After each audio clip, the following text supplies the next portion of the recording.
finds himself off the road on the formation lap, and he has got himself into difficulty at turn number 4.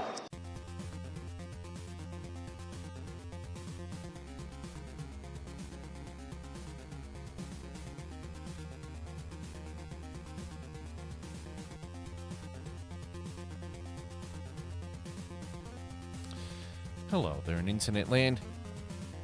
This is a special episode of the F1 Chat. It is probably going to be episode 1 of the 2025 season. But JB and I, who's sitting right beside me, so we'll get the greeting out of the way. JB, how are you? I'm good, mate. I'm hours away from turning 35, so it's all downhill from here. Woohoo! So we had a bit of a thing during the week, and we're just like, it'd be fun to do an episode where we talk about cars that you could easily define as, I don't know, God tier. Just those cars that in F1 that were just dominant. That were expertly crafted. Yes. Just with... They're a great car with a great driver, usually. Yeah. Yeah. So I've compiled a list of probably 6 God tier cars. But I've also got a whole bunch of cars that are God awful. So just because you got to balance it out. The yin and the yang. Yeah, you got to have a yin and a yang. With every great engineering marvel, there's a Tesla Cybertruck. For every Neo, there's an Agent Smith. Exactly. So yeah, it just happens that we've got a few more Agent Smiths than Neos. But yeah, we just thought there'd be something fun to do, and just to get us back into the swing of doing a podcast again. Absolutely. Because it's going to be probably 3 to 4 weeks until we do another one of these for the pre-season testing and liveries. Yep. Even though liveries start getting revealed this week. Yeah, doesn't Ferrari drop theirs on Valentine's Day? Sure does. But we're going to... What colour do you think they'll go with this year? I could be guessing. I think there's room for error here, but I think it's going to be red. I think it might be a red car, you think? And I think the Williams is going to be blue. Oh, time will tell. And probably the Mercedes will be silver. Yep. And I think the Red Bull will be blue with red writing and a yellow tip on its nose. Possibly. It could be an Alpine that's blue with a lot of pink on it. See if they lean towards the predominantly pink this year. And Aston Martin will probably be green. That does seem to be their colour of choice. So I reckon McLaren will be papaya again. Yeah, absolutely. Even though it really needs to be white and red. Well, they're pretty hesitant to go back to it. Although, they have run variants of it. Yeah. They run the Senna livery. They ran the Honda livery at Monaco, didn't they? Or somewhere. I think they ran the Senna livery at Monaco. Yeah. Right, so we're going to talk about some God tier cars. Absolutely. And the first car is the Brabham BT46 fan car from 1978. The 2 drivers that had it were Niki Lauda and John Watson. It ran an Alfa Romeo Flat 12. Naturally aspirated, Flat 12. Naturally aspirated, Flat 12. The car was designed by Gordon Murray. Oh, yeah, he was the guy that designed the McLaren F1 road car. Yes. He was Newey before Newey. Yeah, he was the first iteration of peak aerodynamicist. And this car it's the only car that's got 100% win record. Because it only went in one race. It won. And then, now, here's the thing. People say it was banned. It wasn't banned.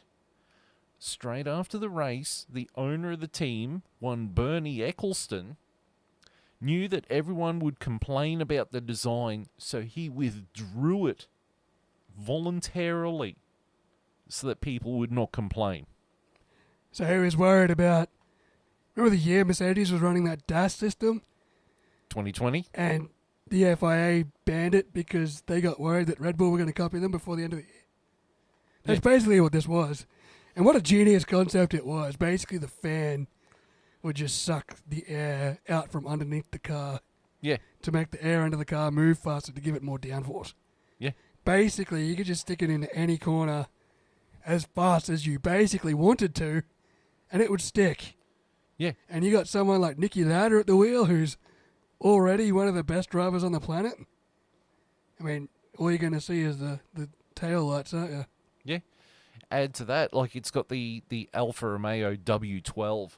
Well, apparently that was a beast, that power unit. Yeah. So, and, you know, you've got Nicky Lauda and John Watson behind it, and Gordon Murray designed the car. John Watson wasn't a slouch either. No, not at all. And I mean, you add Gordon Murray to the mix. Yeah, basically. Basically, you're not catching that. I think Bernie Eccleston... I mean, even if teams caught on and started designing their own fan car concepts, how effective would it be? Well, it was... I mean, they're not the level of expertise that they had. Well, it was their counter to ground effect. Yeah. Imagine having cars now that don't have ground effect but have that. Well, the next regulations are going to have less ground effect than usual, but Oh. I think they're having 30% less ground effect in the 2026 regs.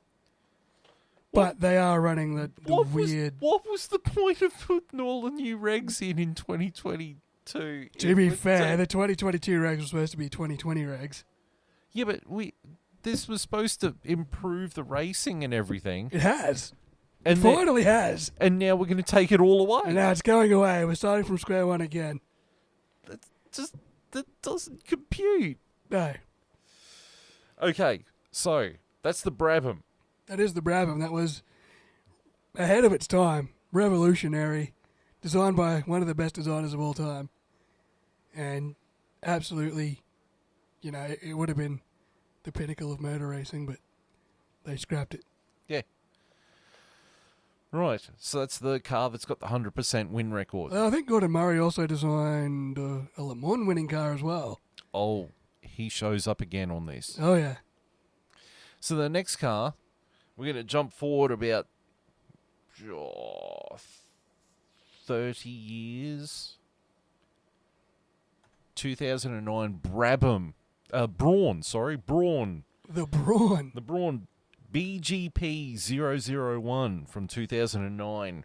It was driven by Jenson Button and Rubens Barrichello. The engine was the Mercedes V8.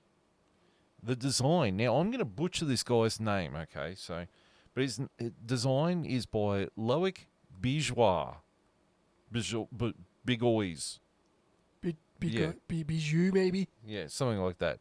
Now, that season, it had 8 wins, but it was the 2009 Constructors, and Jenson Button won the 2009 Drivers title.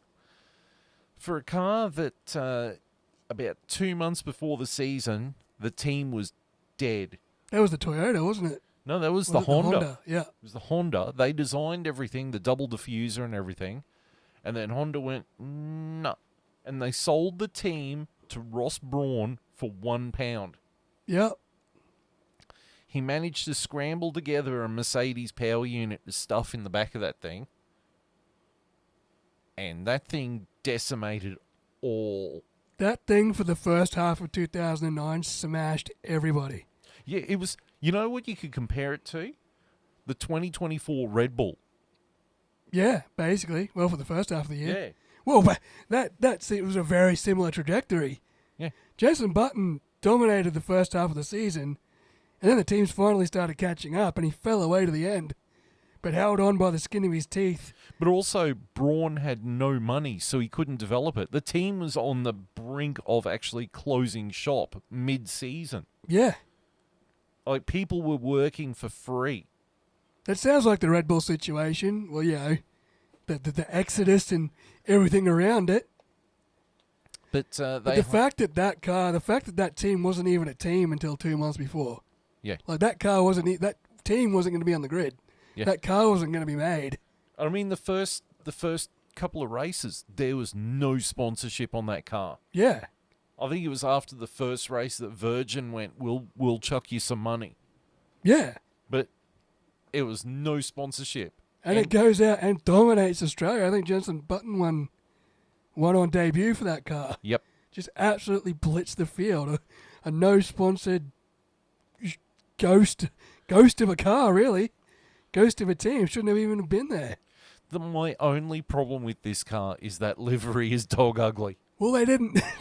They couldn't afford a paint job on it. They It was couldn't afford anything. They're lucky it just wasn't bare carbon. That's a lot of teams last I mean, year, a lot of wasn't it? teams last year are running bare carbon because it saves weight, but Yeah, I mean, it was white with fluoro yellow on there. So, I mean, if it was a night race, you weren't going to miss it. no. No, it's like driving past a construction worker in the middle of the night. You're not gonna miss him. He's all lit up.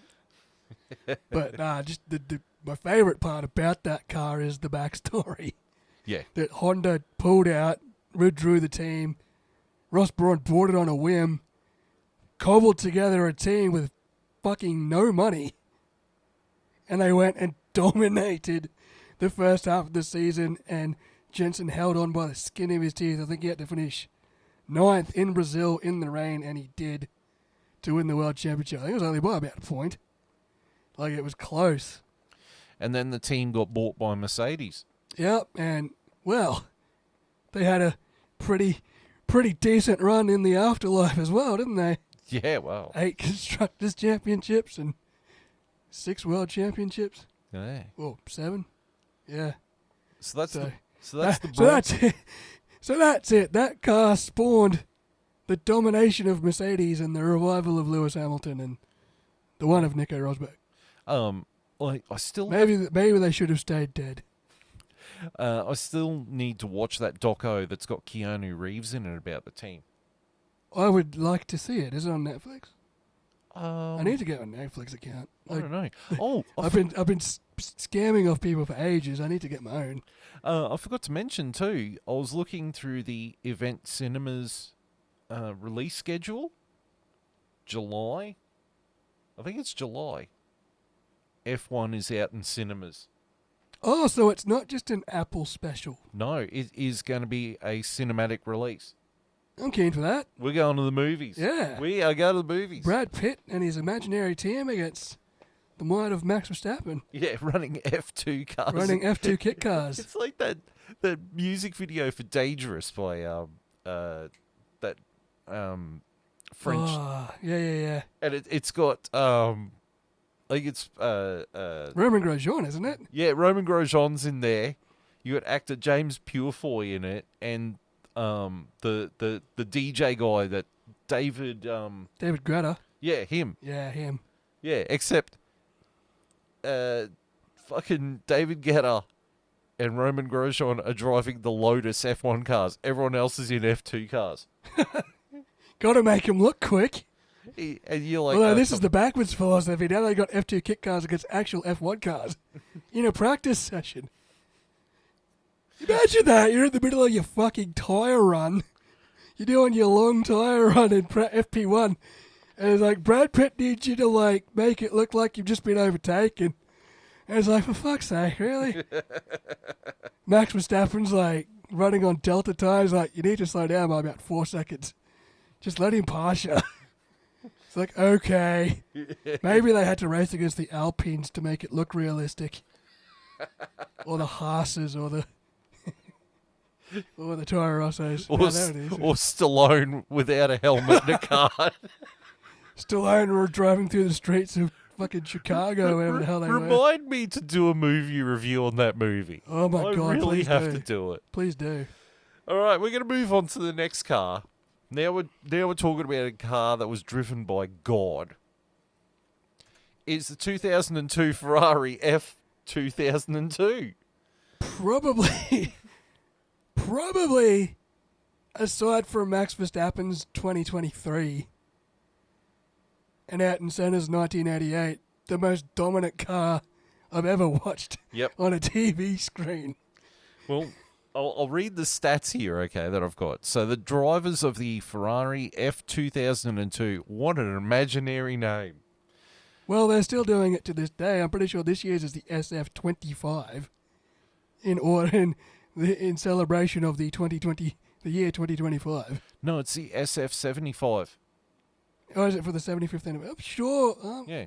I'm sure it was the 25. I might be wrong. No, it's the 75. In celebration of the 75th anniversary. What are they going to do when they hit, like, when it's the 70? Oh, fuck. That's like McLaren, how they named that one car the M60 because it was the 60th anniversary. And then next year's car was the M38. Yeah. Just went back in order of where they were picked up where they left off. Although the M60 was a dog box for the first 5 races, but it came good. So the Ferrari F2002 from 2002, the drivers were Michael Schumacher and Rubens Barrichello. The engine was a Ferrari V10. Mr. V10s. Designed by, here we go, Rory Byrne, Aldo Costa, Nicholas Tombatsits, James Allison, and more. There was 8 people that designed this friggin' car. Usually too many cooks, spoil the broth, but sometimes it works. Sometimes you turn on a race, see Michael Schumacher lead in the first corner, come back 12 laps later and he's pulled 30 seconds. Yeah. Very Lewis-esque of him. Just preparing us for what was to come later down the track. Now, this season there was 16 races and they won 15 of them. Yep. They were 2002 Constructors and Drivers Champions. And Ferrari, at the end of the season, had more points in the Constructors than all the other teams combined. That's called pissing it in. Oh, shit. Isn't it funny, the most dominant cars of all time? Like Donald Bradman, when his average could have been 100, and he gets spoiled for a duck, and it winds up 99.94. Yeah. And probably the 3 most dominant cars we've ever seen lost 1 race in the season. They were perfect, except for 1. It's just so ironic that no one's ever had, no matter how dominant a car and how dominant a season and how dominant a driver you've got, no one's ever aced a season. Yep. It's just funny to me, but this was until 2023 probably the most dominant thing I've ever seen. But it is statistically third behind 2 other cars that are on this list. Mm-hmm. Okay. In terms of percentages of race wins. Right. So read into that what you will. But, yeah, look, I remember watching this season, live and thinking, and I'm a Ferrari supporter, and I'm sitting there going, Jesus Christ, is this season boring? This is too easy. This is like racing Gran Turismo on fucking rookie mode. Yeah. Yeah. Where you're lapping cars after like 10 laps because you're just where blitzing. Everyone else is driving some shit box like Volkswagen Beetle or something, and you've got the Escudo Pikes Peaks. Yeah. You just... Yeah. Like I used to do on the old Need for Speed games, I'd put everyone in a Mazda RX-7 and I'd take the Lamborghini Diablo. And be like, well, I'll see you at the finish line. See you in Suzuki, boys. See you in Suzuki, boys. And lo and behold. But I mean, that car, they didn't know how good that car was until they got to Australia. Like, they did tests with it at Fiorino at Maranello. And, like, it blitzed the lap times. And no one believed it. Everyone was like, oh, Michael's cut a corner somewhere or something. Because it just blew the times out of the water. Yeah. They didn't believe it. And then they rolled it out. And it just... rocket launcher. Believe the numbers. And everyone Michael Schumacher could come in and read a novel and go back out and still win the race. Yeah. It was insane. And I think Rubens Barrichello almost won the Austrian Grand Prix, and it was up until the final corner and they played team orders and he had to let That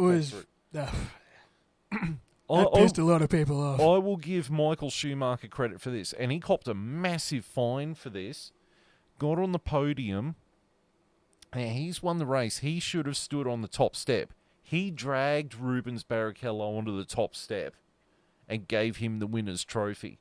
Because he said he won that race. Yeah. You know, and they fucking fined Michael Schumacher for being a good sport. I don't understand why they needed to do that. Because it went against the thing of, you won the race. It was disrespectful. Why did they need Michael to win the race? Surely he would have won the championship regardless? They just wanted to seal it up as soon as possible. I guess. I mean, we've seen the team game played a few times before. Yeah. Lando and Oscar did it a few times. Well, this it year. was because of that race that they outlawed team orders for a few years. So then that's why Red Bull had to call it Multi-21. Yeah. You know, it Oh, was code language. I think team orders should still be banned, to be honest. The fastest driver should win the race. Yeah. I don't give a shit. Like, who cares? If you want to win the championship, be the fastest driver. Yeah, You that's know? right. You don't need your teammate handing you points. So that's the Ferrari F2002. Absolute And rocket it's a striking livery on that too. Oh, it's a brilliant car. Like, you think Michael Schumacher and Ferrari, that's the livery. That's it. Well, it's usually Marlboro, but I think cigarette advertising was banned. Yep. When I think of Michael Schumacher, I think of the Marlboro on the rear wing, but I think they'd switched to a Vodafone by then. Yep. So, yeah. Oh, speaking of which, you know how the last couple of years Ferrari has had Santander back as their main sponsor? Yeah, that bank. Santander's gone to Williams with Carlos Sainz. There you go. Yeah, so... That's a bit like Repsol leaving MotoGP. And For the first time in 30 years, it's not Repsol Honda, it's just Honda. and Komatsu is a sponsor of Williams this year. There you go. And Komatsu, to commemorate their partnership, actually has limited editions of their digger equipment, you know, their big hydraulic things, painted in Williams liveries. Wonder if I could paint my Komatsu out at work in Williams livery. And That'd be nice. they are sending people to the Australian F1. I'm a Komatsu driver. Send me. Yeah. I basically sponsor you. I'd drive a Komatsu every second week. A big old 960 dump truck. And they're having to various Komatsu dealerships around the world, including Australia. They are sending Jenson Button and Jacques Villeneuve. Jensen Button just waiting in the crib hut for me. Like, Jensen, why are you here? It's like, you drive a Komatsu. Can I put a racing number on my tray? That'd be cool. Can I get my Komatsu painted white and fluoro yellow Yeah. with no sponsors Can on I it? get the Canon livery from 1992? That'd be sick. And Jacques Villeneuve. Or the BMW livery from 2004? That looks sick. He didn't drive that one though. I know. That was still my favourite No, Williams. he had the imitation Ferrari from '98. Oh, yeah. We just watched that race. Yeah. All right, we're going to move right along to the next car, which is, and I think you're quite familiar with this car, JB. The McLaren Honda MP4-4 from 1988. God's personal chariot. No, that was the last car. We'll agree to disagree. That's okay. That's all right. So the drivers on this masterpiece were Alain Prost and the great Ayrton Senna. The engine was a Honda V6 Turbo. Yeah, I always thought this car ran the V12, but I think it was its successors that ran the V12. Yeah, that's what I thought too. Yeah. Who designed the car? Here's that name again, Gordon Murray. Correct. Gordon Murray, Steve Nichols, and Bob Bell. Yep. Bob Bell was working for Alpine until, I think, last year where he got let go. And this car was the successor of the, I think it was the MP4. MP43. Well, the MP4-1 maybe. Which was the very first Formula One car with a carbon fibre monocoque. Yes. Made purely of carbon fibre, stronger, lighter, more protective. Well, here's some more stats for this car. So this car has 15 wins, out of 16 races. It was the 1988 Constructors and 1988 Drivers Champions with... It was Prost, wasn't it? No, I believe it was Ayrton. It was Ayrton. Or... you got me rattled there. Was it the year they came together? No, I think 89... No, 89 was the year they came together. Yeah. And 90 was the year Ayrton took revenge on him. Ayrton Senna won the 88 championship. 88, because 89 Alan was Prost couldn't... Prost. Because Alan Prost couldn't hack. He couldn't fucking hang with him. He had Fernando issues. He had Fernando and Lewis vibes. Yeah, Ayrton came in because this was the year Ayrton got signed over from Lotus. Yep. And Ayrton just came in and dominated. Yes, and yeah, Alan couldn't hack it, and there goes one of the most famous rivalries in Formula One history. And here's the interesting stat on this car.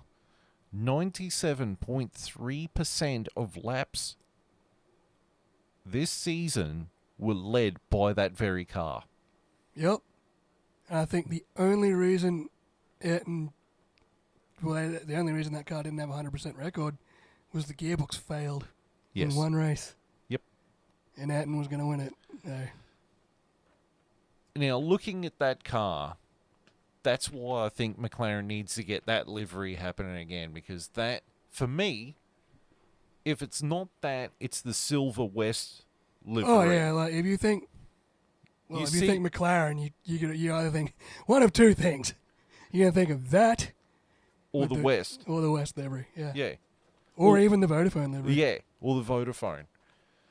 So, for me, that's beautiful. Even the McLaren logo they had, I think it was 93, and they had that square McLaren logo. Yeah. Like, I love that logo. I like it more than the current logo. It was good when they had it running across the back of the rear wing. But, I mean, this thing was... Is this the car that the footage of Senna doing a lap of Monaco one-handed? It was one of them. Basically, this car and the next three variants of it were...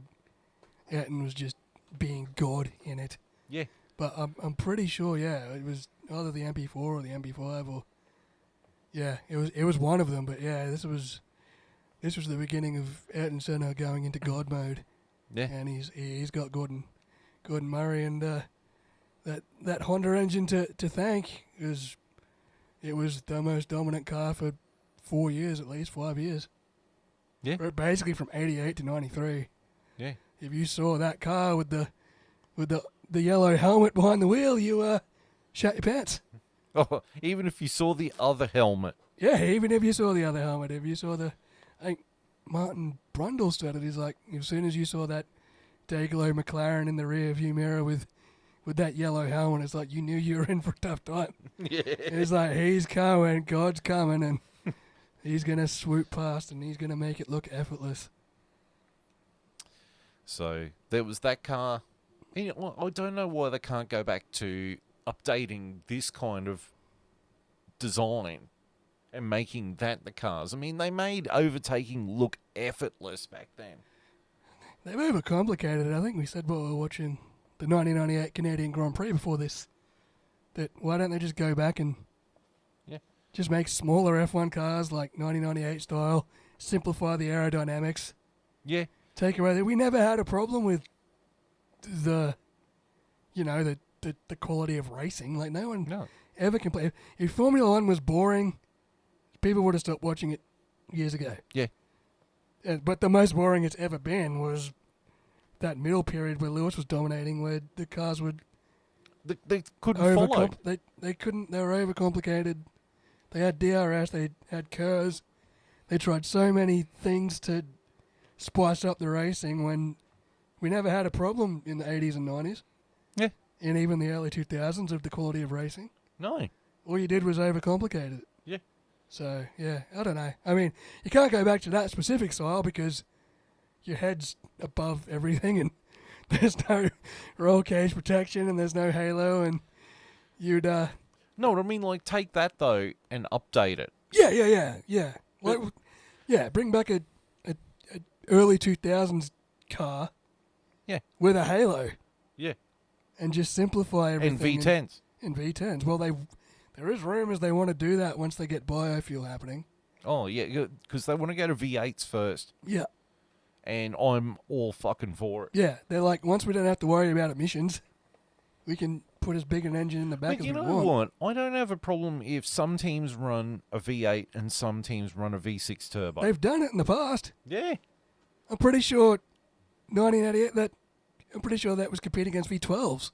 Yeah. I'm pretty sure the Ferrari was running a V12 that year. Yeah. And Ayrton was in there in the V6 turbo MP44 fucking 30 seconds up the road. Yeah, well, I think it was 90, 93, 94, somewhere around there. Like, some teams were running V12s. Some teams were running V10s. And then some teams were running V8s because teams like Judd were running V8s. Yeah. Like, Judd was supplying V8s. Yeah. So, yeah, it's... I don't know. I mean, that's the variables that the sport doesn't want to run with anymore. Yeah. You know, you can't have a tyre war anymore. You can't have refueling anymore. You can't have But multifaceted engines anymore. But you can't also have a commentator that here's a driver named DeCrasherus sit there and complain about how the naturally aspirated cars handle differently from the turbo cars, and then hearing a certain commentator go, and I have one thing to say about that, and that is bullshit. Thanks, Well, he could James be Hunt. right. I mean, he could be right. James Hunt could have been right. I mean, you have turbo lag and stuff, but No, it was DeCrasherus saying that, and Yeah, James yeah. Hunt's the one saying it. I say that's bullshit. well, All right, we're going to move on to the next car. So the next car is, and I had a hard time picking one from this one. But I ended up going with the one that started the fucking rot, which is the Mercedes W05 Hybrid from 2014. well, to say they hit the ground running would be an understatement. Well, the fact that the engine in that barely fucking functioned, they fired it up probably 2 weeks before testing, and it didn't last very long. So they were lucky to get that power unit to work. Yeah. But here's some stats for you. So the Mercedes W05 Hybrid from 2014. Drivers were Lewis Hamilton and Nico Rosberg. The engine was the Mercedes V6 Turbo Hybrid.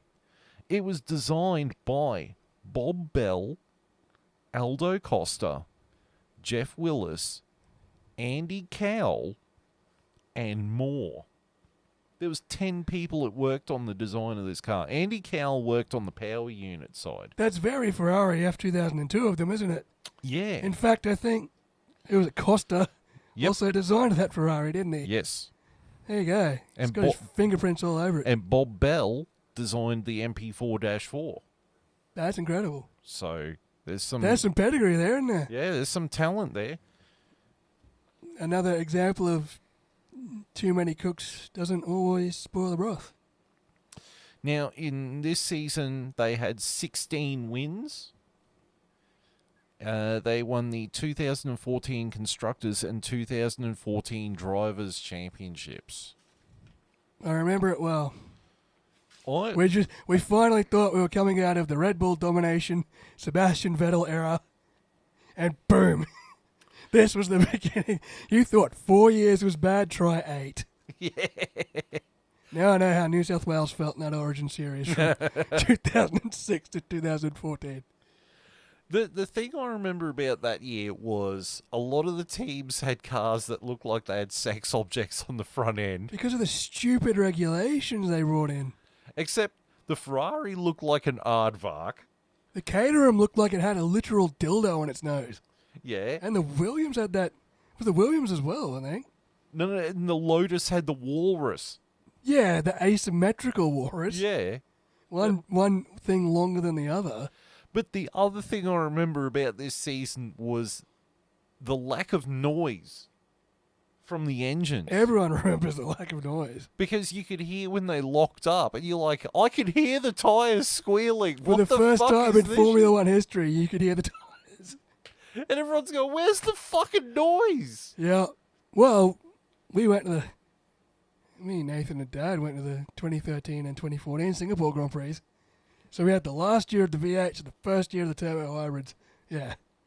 You could hear when they started. We were sitting around the back in 2013. We were sitting in the Marina Bay grandstand, which no longer exists because now they've got the straight that goes behind it instead of in front of it. And you could hear the V8s when they started the race revving on the start line. And you could hear them coming down the straight towards the thing. And then the next year, you couldn't hear shit. By the time they popped around the corner, like, oh, there they are. And they sounded like a whole bunch of fucking Dyson vacuum cleaners going past. Janome sewing machines. Yeah, it's just like, fuck, they sound weird. Yeah, that was... And I also remember, like, I think the tyre compounds, there was like 7 different tyre compounds or some shit. Yeah, I think that was before then.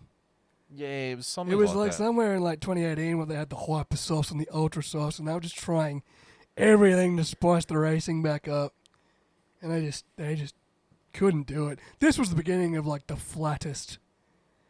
It took until 2021 for this sport to finally catch back up. We had flashes of Ferrari and other teams sort of popping up and doing something, but it was just 8 years of Mercedes. This was the biggest lull.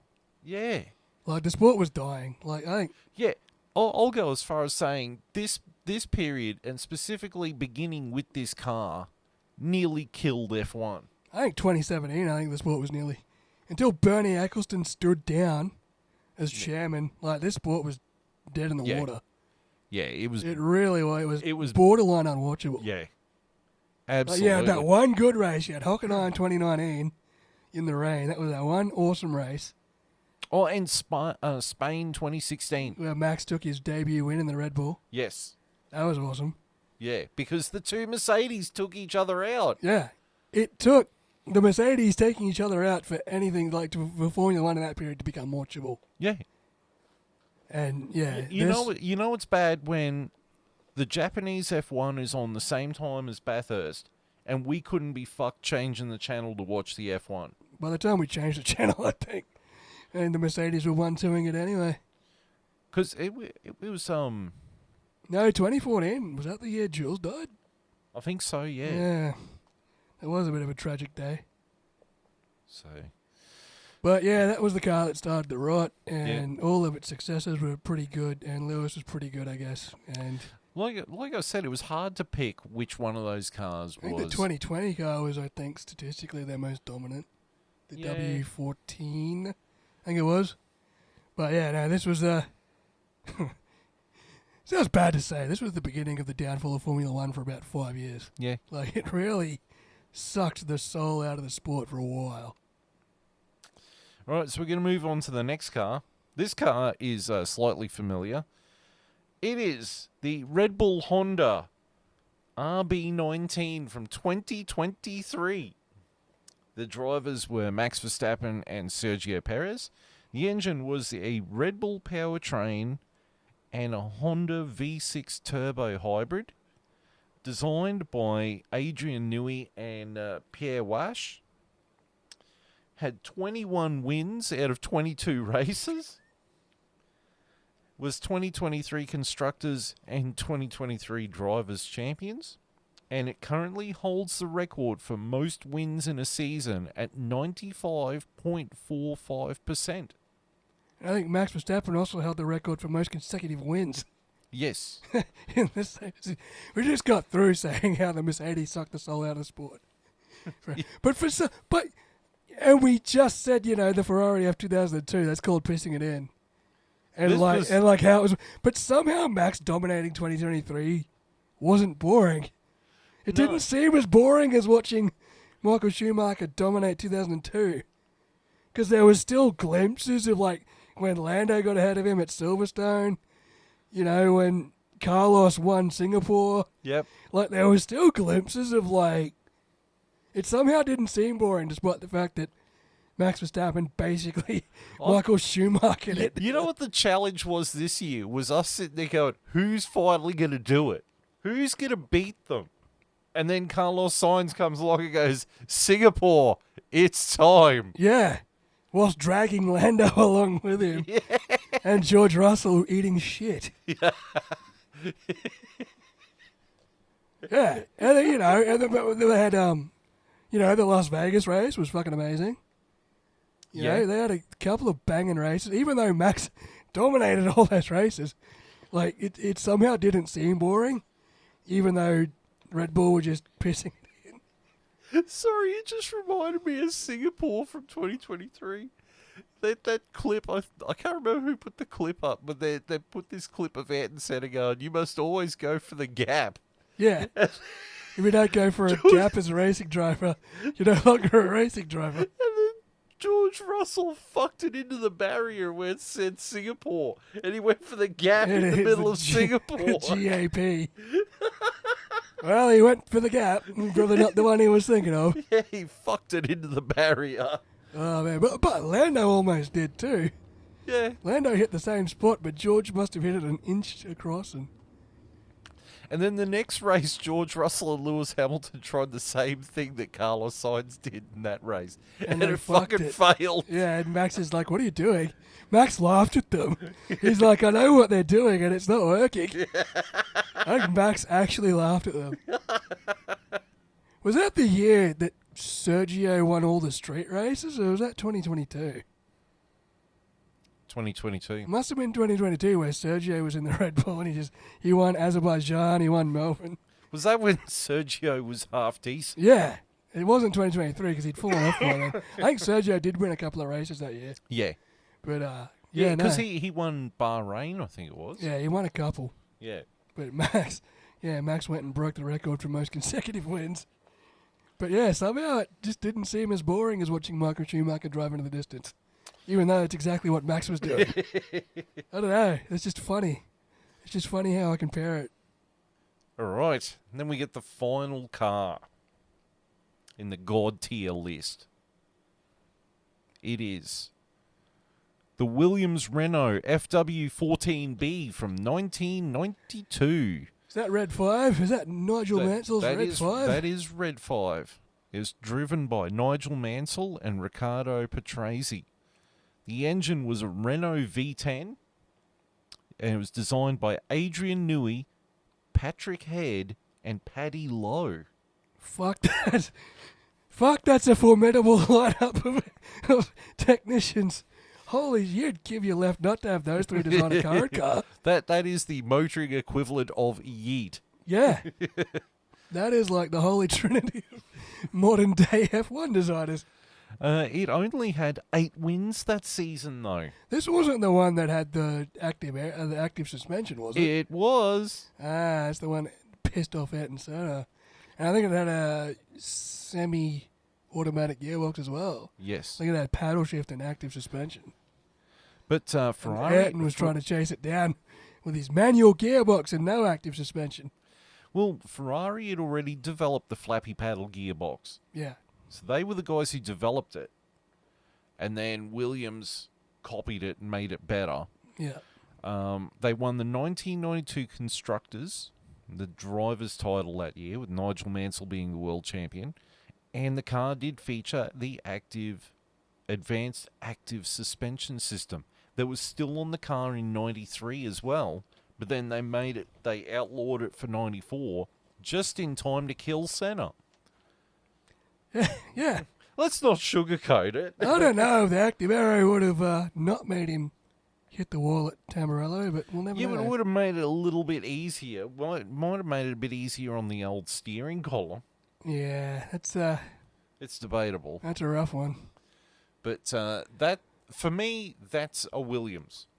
That is, yeah. That is a Well, I Williams. mean, there's been a few iterations of Williams that have won me over. 2004 Williams is still my favourite with the BMW V10, but that car, I mean, if you think Williams, you're going to think the camel livery, aren't you? The early 90s, definitely. Either that or the 96 livery that Damon Hill had. Yeah. You know, whereas Rothman's all over it. I didn't mind the Martini livery either, but Yeah, that was 2014. that was with Valtteri there, and Valtteri was getting podiums.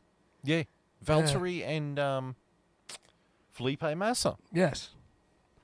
Yeah, but that car, yeah, I mean, if you're going to think Williams, if you're going to think early 90s Williams domination and Nigel. If you're going to think Nigel Mansell, you're going to think that car. Yeah. You're going to think Red 5. You're going to think that Williams.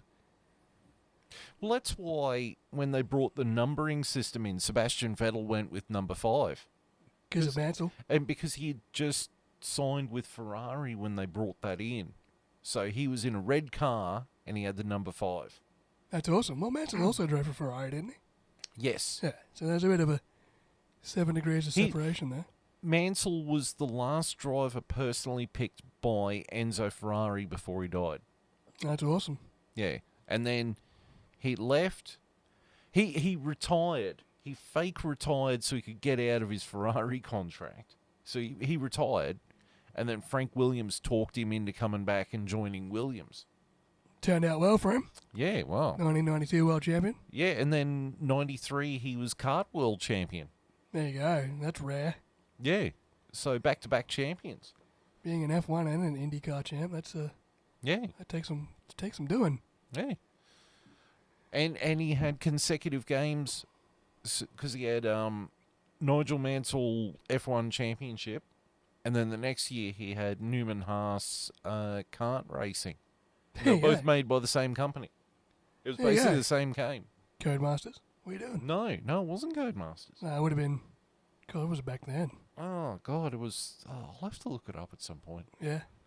Yeah. So that's the God tier cars. God tier cars, God tier drivers. Now it's time for the God awful. So the first car is the Arrows A18 from 1997. All right.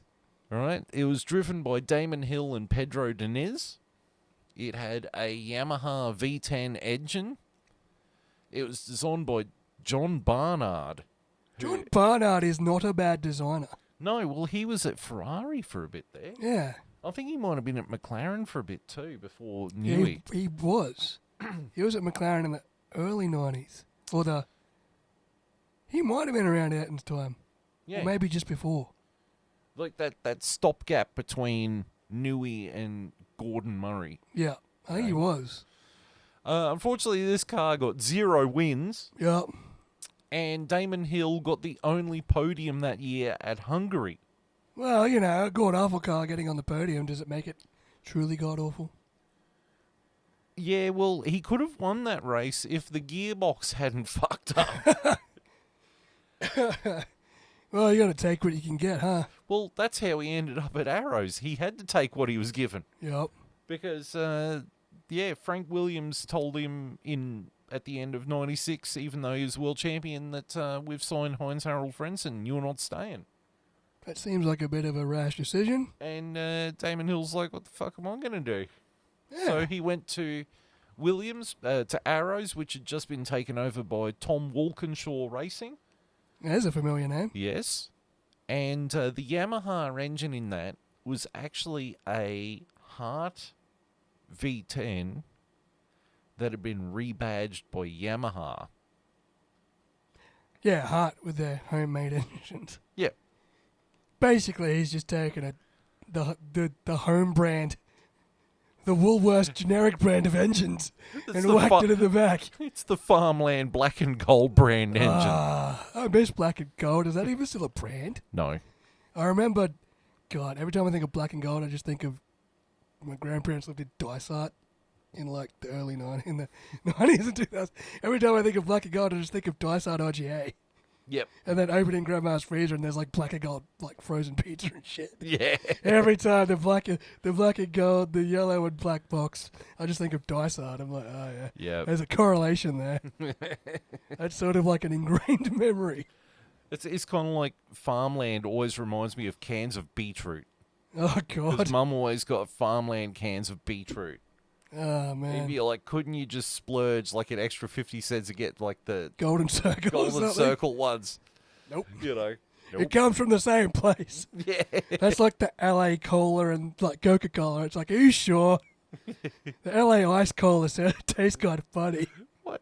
My mum drinks the sugar-free version of that. You're like, why do you drink this? It's And like she- Diet Pepsi. Oh, it's without the taste. It's Coke without the taste. It's Pepsi without the taste. That's basically what this engine is. Yeah, it's LA Ice. It's the LA Ice of engines. Although it got them on the podium, so, take what you can get. One podium. Well, that's why you're on the list.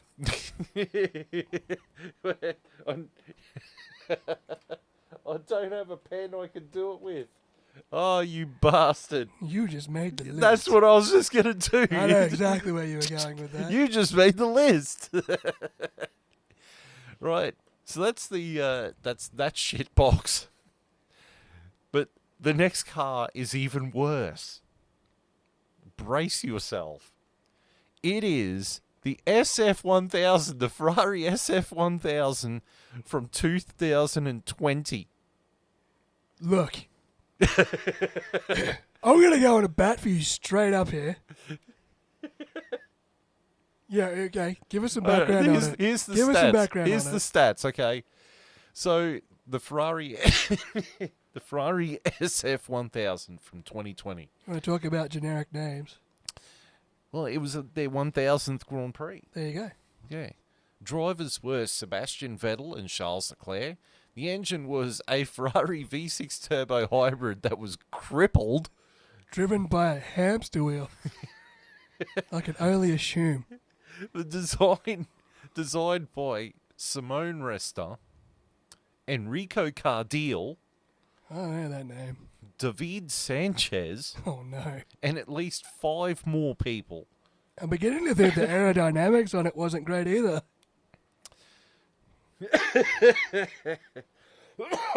Judging by that list of designers. And it had 0 wins. Mm-hmm. And the reason why it's on this list is because it is the worst performing Ferrari car in history, because at the end of 2019, the FIA examined the engine. They found there was something wrong with the engine, but they couldn't prove it. So they stuck a second fuel sensor in the engine of all the teams. And because there was a second fuel sensor in there, Ferrari had to do something. So the thing was 60% down on fucking power compared to the previous year. It was crippled by the FIA because you look at the Ferrari in 2019 and you look at the Ferrari in 2021. Yeah. It was crippled by, the car itself probably wasn't shit, No. but the engine was. Yeah. I know why it's on the list because it's statistically the worst Ferrari ever. Yeah. But it's a legitimate excuse. It's not like it was a shit box from the get-go. Here's the thing, though. This is when we used It's to play not the like game. the mid-90s fucking McLaren that was weird when they were running Peugeot engines. They were shit boxes, but this was a legitimate. It's not like it came out of the box shit. If that car had the 2019 engine in it, untouched, it probably would have been alright. Yeah. But I remember we were playing the F1 game at the time, and I was driving that shit box. And then they downloaded an update, and it came across with all the things in the update.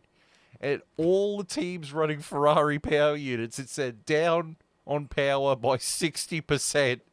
I still managed to beat you at Paul Ricard in an underpowered shitbox Ferrari. Because someone forgot he had a 5-second penalty. 3-second penalty. Was it a 3-second Yeah, penalty? it was because I had 6 seconds of penalties and you had 3 seconds of penalties. And you were clouding around. I did the whole slowdown on the finish line trick. Well, you tried to overtake me on the final lap as well. Going into the S's on that big straight. Yes. And you fucking just sailed past. And I'm like, fuck. Yeah. And then someone forgot that he had a penalty. Because I remember crossing the finish line. I'm like, okay, well, yeah, second place. And it comes up after 2 seconds and it says first. And you're sitting there going, fuck yeah, won the fucking race. I've got, it's saying on my screen I've got first place. And you're like, yeah, you crossed the line first. I've got, no, it's saying I've got first place. And then it comes up on the screen with the ranking and you're in second. You're like, what the fuck? Yeah, I may have slightly forgot they had a penalty there. And I'm like, you finished 3.089. You were 0.089 off beating me. Yeah, that's happened. And then you've turned around and gone, you know what? You deserve it for nursing that shitbox home. I'm not even bad. But I sympathise with you because we were playing that game in what, 2016? With the McLaren Honda engine? That was so shit. I switched to Williams mid-season. It's probably the only F1 game where I willingly did not drive the McLaren. Yeah, well, this season I ditched the Ferrari and went to Red Bull. Yep. So I can sympathise with... And Nate was drive. We made Nate drive the racing point. Yeah, because he was dominating in the Mercedes. And then I think he was purposely crashing so he could go back to the Mercedes. Yeah, well... Because his Mrs. Sovi was like, oh, yeah, you're allowed to drive the Mercedes. We're like, nope. No, he's not. Overruled. He's kicking our ass. It's like realistic performance. It's as boring as real life. It's bad, man. He's Lewis Hamilton us. I don't like it. Protest. Right. So. What else is on this list? Oh, you're going to love... What do we got next? Oh, the 2021 VF1 Haas. The Nikita Mazepin mobile. The Uralkali Russian mobile. Oh, the Russian tank. So the 2021 shitbox that was the Haas VF21, I think it was. Correct. Driven by... Mick Schumacher and Nikita Mazepin. Was this after Roman left the team? Yes. It wasn't Roman and Nikita, it was Mick and... Yeah, it might have been. No, you might be right. Yeah. Because they had no money in the budget. So they had to borrow, Nikita's dad's Russian blood money. Yeah. It was... Before they had to filter all their money into invading Ukraine. It was... Jesus Christ. So, I'm getting my Jamie on here now. Yeah, we haven't quite finished our research, but it's all good. VF21. There it is. Wikipedia for this stuff. Pull that shit up, Jamie. So it's driven by Nikita Mazepin and Mick Schumacher. It was designed by Simona Resta. That name again. Yep. Because he was on loan. They got 0 podiums. He was running the Ferrari V6 Turbo Hybrid and managed to just completely shit the bed with broke no in half a points. couple of times. Yeah. Oh no, that might have been the 2022 car. But Nikita Mazepin turned it into a battering ram. Probably the worst driver I've ever seen in my life, besides maybe. Honestly, the car looks like a bottle of fucking toothpaste. It looks like Colgate. Yeah, it's a Colgate car. 0 wins, 0 podiums, 0 fastest laps, 100 crashes. And one driver, 0 ability. Yeah.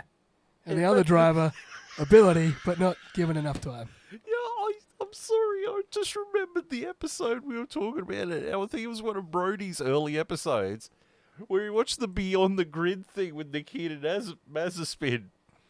And Brody is just going off where he's sitting there going, I don't want to be an F1. I'd rather be driving my tanks with my buddies. Driving his dune buggies, yeah. It's like, it's literally your job. Yeah, well, if you don't want to be an F1, then just fuck off.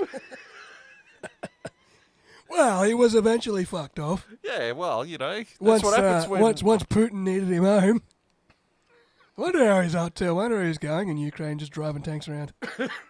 He's allowed to hit things in tanks. They're more robust than Formula One cars. Oh, look, it came up that he was doing something a few weeks ago, but he's completely gone away from race car driving.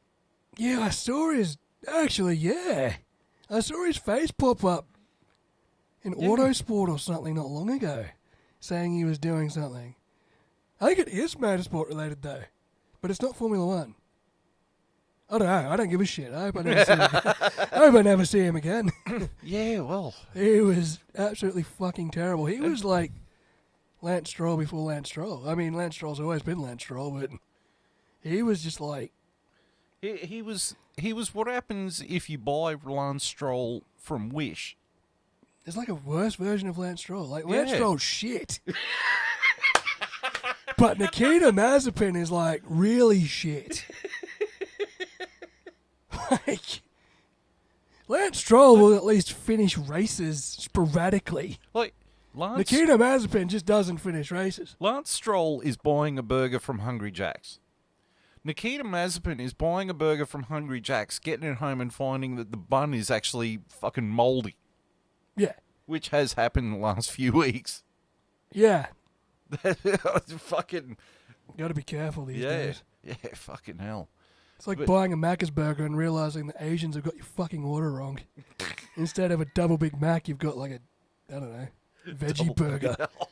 It's like getting home and realizing they've given you like, it's like ordering a double Whopper from Hungry Jack's and realizing they've got the veggie fake meat burger.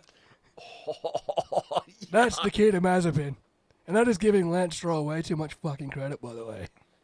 We'll never do that again, so if you're listening to this episode, Yeah, get used to it. yeah, that's Frame this moment. frame that moment, because even Adrian Newey will not save your soul this year. Pretty boy, But shave your eyebrows. it's a concertina effect. Not a concertina effect. You window looking spastic. Hurry up, Rocket Power Mohawk. We need RPM you. must have just missed the Nikita Mazepin era, wouldn't he? Yeah. Oh, imagine. I feel like we missed a trick there. Imagine RPM going after Nikita. Him going after Lance Stroll's bad enough. I can only imagine. We need to message him. We Although- need to bombard him. I feel like the F1 chat went after him pretty good. I think everyone went after him. Yeah, I mean, the absolutely. Drive to Survive went after him. yeah. Yeah. But, like, this was a horrible car. He wasn't helped by that. And Mick Schumacher as well, the next year, wasn't helped by that Haas either. No. Like, this was the worst car on the grid, driven by the worst driver on the grid. And the Mick next year, Schumacher. It was the worst car on the grid, driven by, trying to get driven by someone with talent. Yeah. So not only, the car was so shit that someone with no talent crashed it, someone with talent crashed it. Yeah. That's how shit the car was. Yeah. So, yeah. And how much did they turn it around once they got rid of Gunther Steiner? Oh, they've been great. Yeah. I mean, I named Nico Hulkenberg as my key driver of the year. Yeah. Last year. We honestly both thought they were going to be dead last. Yeah. And then Kick Sauber just kicked it right through the post. They got some work to do, but once Audi takes it, they'll do a Haas. Once Audi takes over. Yeah. Once they've got the German backing, the German war machine behind them. So that's the Haas. The next car is the Jaguar. Now, I've got to remember which one this one is. Is the Jaguar R5 from 2005. Was this Mark Webber's car? Yes. I wasn't watching Formula One religiously in 2005, but every time Channel 9 News came on and there was a Formula One report on Mark Webber, it was the Jaguar in flames.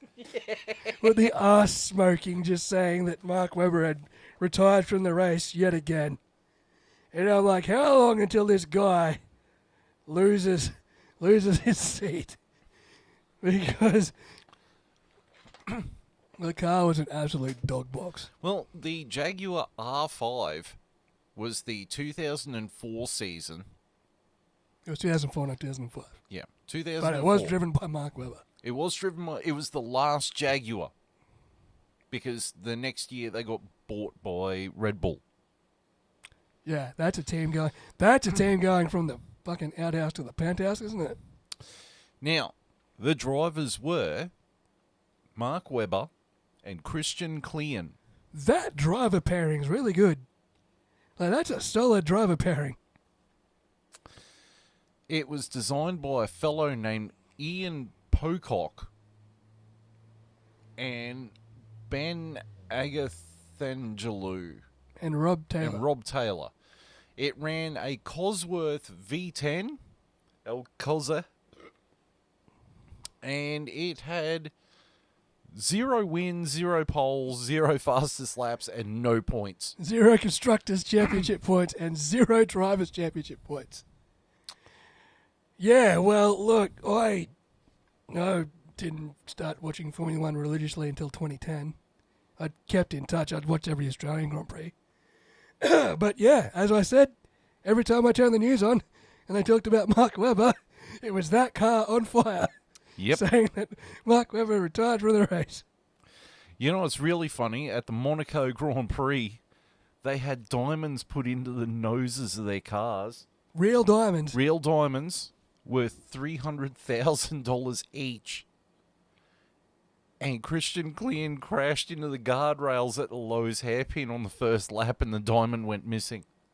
That diamond wound up in someone's pocket. Yep. And, yeah, that... The Lowe's hairpin just down near the casino. They probably cashed that fucker in for chips. Straight to the roulette table, boys. See you at Suzuki, boys. 6 million all in. Yeah, no, my memory of that car. And hey, check out the Red Bull logo on the tail. There's some epic foreshadowing.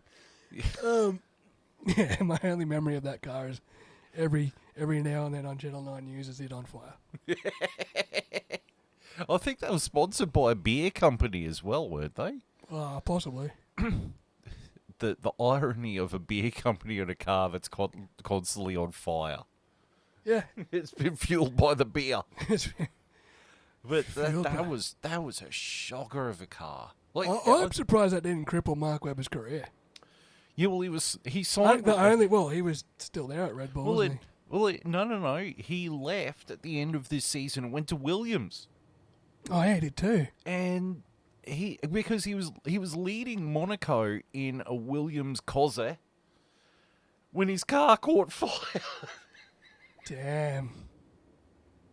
So his car caught fire, so he's pulled it out. I remember this clearly because old Mark Webber just yanks the steering wheel out and fucking yeets it into oblivion. Yep, I would too. Mark Webber and Cosas. It's just not working for It's it. not a match made in heaven, really, is it? No. He had a little bit more success with the Renault engine. Yeah, well, yeah. And he did get revenge and did win Monaco and then Yeah, very almost true. won the World Drivers' Championship and fucked it. Yeah, fucked it into the barrier. Yeah, that But, career, that broke my heart.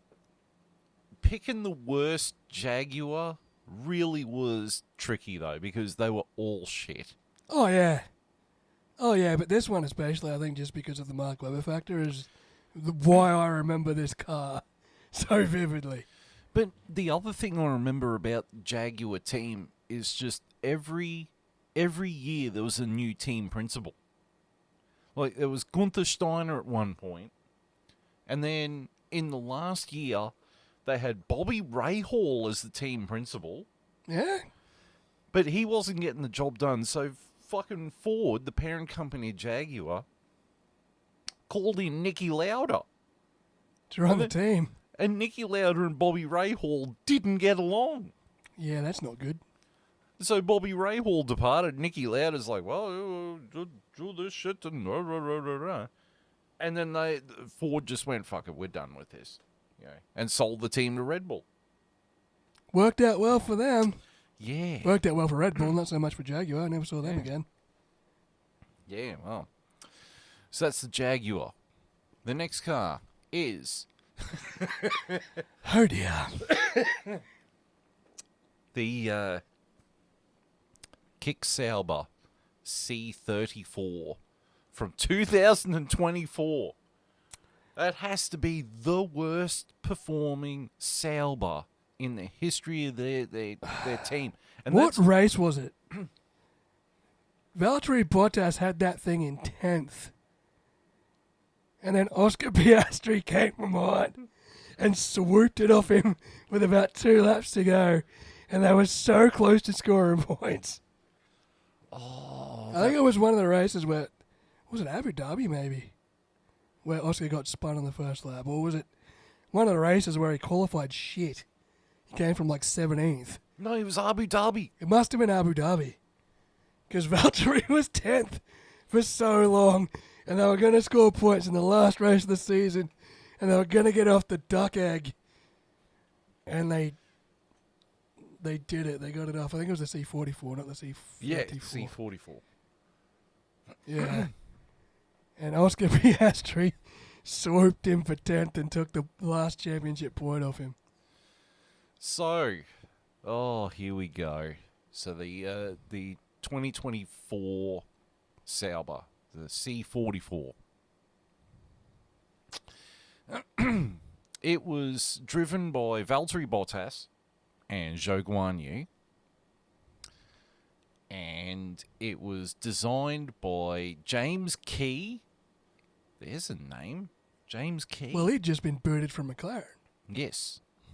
And before that, he worked at Alpha. I've got a feeling James Key didn't get a whole lot of say in it because even, his McLarens that he designed weren't great either, but I feel like the Sauber would have been at least good enough for a few points had he designed it from scratch. But I think they're just in a holding pattern waiting for Audi to take over, honestly. Here we go.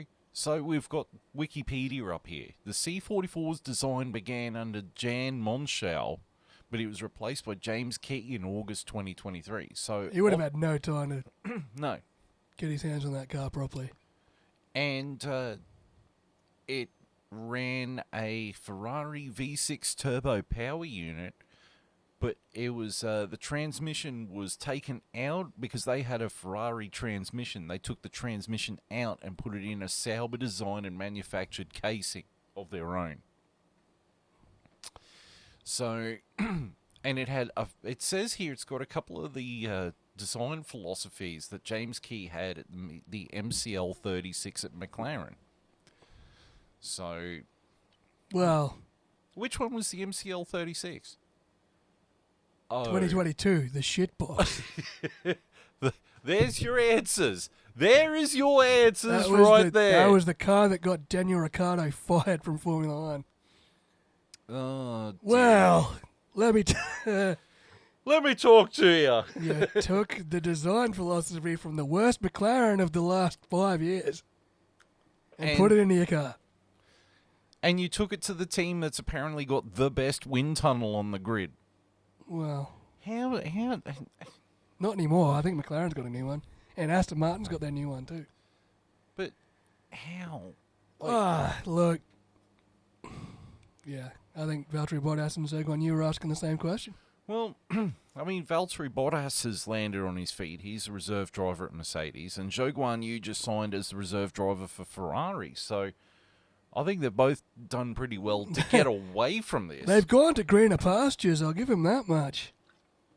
Can't be any more greener than this fucking car. Well, yeah, The ironically. livery is fantastic. The livery's great. Actually, every time I saw it at pre-season testing, I thought it was Floviz paint. Yeah. I'm like, if a car's got a lot of Floviz paint on it, then you realise, oh, that's actually the paint job. And then the car was completely handicapped the first 3 races when it was like 40-second pit stops to take a wheel off. Oh, yeah, the wheel nuts.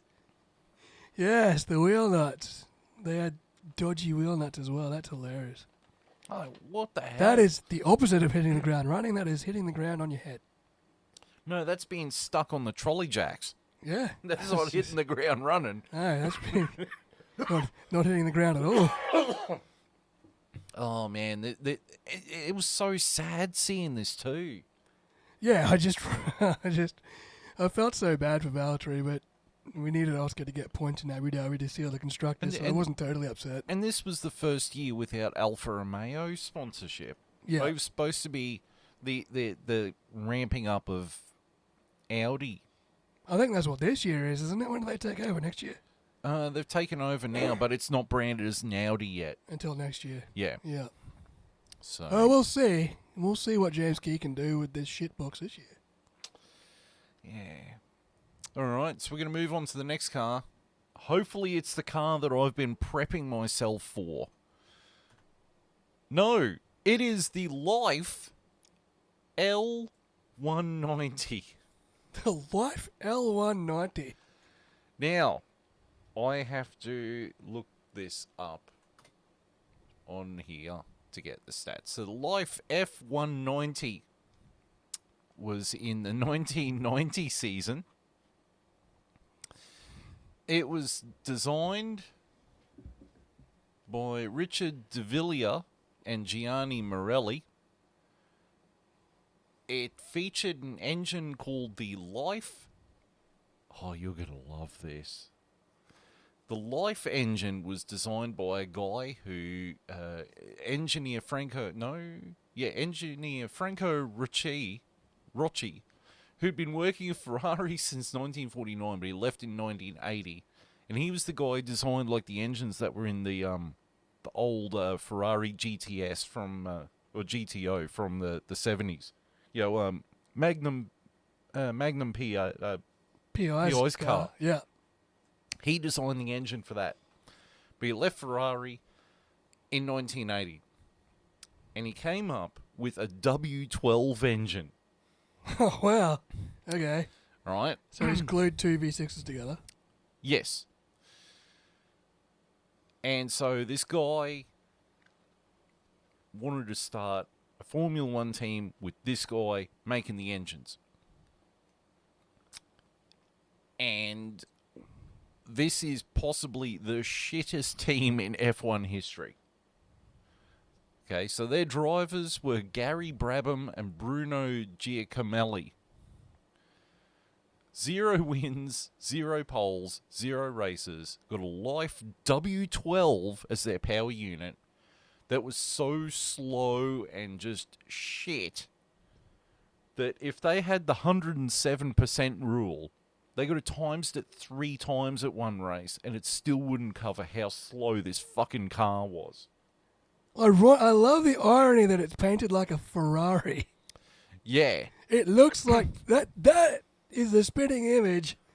If that had Ferrari on the tail, that's the 1990 Ferrari. That's what Prost drove. Let me tell you something. If it walks like a duck and quacks like a duck, it ain't always a fucking duck, is it? I don't think this car ever actually qualified for a race. It was just like... It didn't make it through pre-qualifying. The car completed 2-time laps before the engine overheated. Where was that? I've got to read this. Okay, I'm going to read this directly from Wikipedia. So, all credit to Wikipedia. In the 1990 season, 19 teams fielded 35 cars, but regulations only allowed 26 drivers to compete in each race, with 30 eligible for qualifying. The worst performing teams had to go through pre-qualifying. The season began 11 March 1990 in the United States Grand Prix at the Phoenix Street Circuit. Gary Brabham posted a time of 2 minutes and 7.147, nearly 30 seconds slower than Claudio Langs ahead of him, while pole sitter Gerhard Berger was nearly 40 seconds faster. Ivan Capelli, who qualified last, 26th for the race, posted a time of 1:33.044. Derek Warwick, who was doing commentary for the race we just watched, recorded the top speed at the circuit of 271.44 kilometers an hour, while Brabham managed only 185.57 kilometers an hour. The car completed just 2 timed laps before the engine overheated. During a press conference in Phoenix, Brabham revealed that the mechanics, who wanted to check the tyre pressure, had to borrow a pressure gauge from Eurobrunn team. He also expressed concerns that the team might fold before the Brazilian Grand Prix. To help save the team, Brabham sought sponsors and contributed some of his own funds, as did Ernesto Vita, who invested an additional $3 million into the team. At the Brazilian Grand Prix, Brabham's car only managed 400 metres because the mechanics, striking due to unpaid wages, did not fill the engine with oil. Holy shit. Holy crap. Tension soon arose between Brabham and Vita, with the Australian driver blaming the team's lack of professionalism and resource needed to repair the car after a connecting rod broke during the Brazilian Grand Prix. His manager, Don McPherson, stated that life's level of professionalism was not worthy of F1 and that his client wanted to leave the Italian team. Do I fucking blame him? Jesus Christ, imagine starting a race with no oil in your engine because your mechanics are shitty. Only an Italian team. Yeah. Only an Italian team. Oh my God. So Brabham recommended engineer Ronnie Salt, with whom he had worked in Formula 3000 at Bromley Motorsports, to Vita. He also suggested switching to Judd V8 engines. When Vita refused, Brabham left the team and moved to Formula 3000.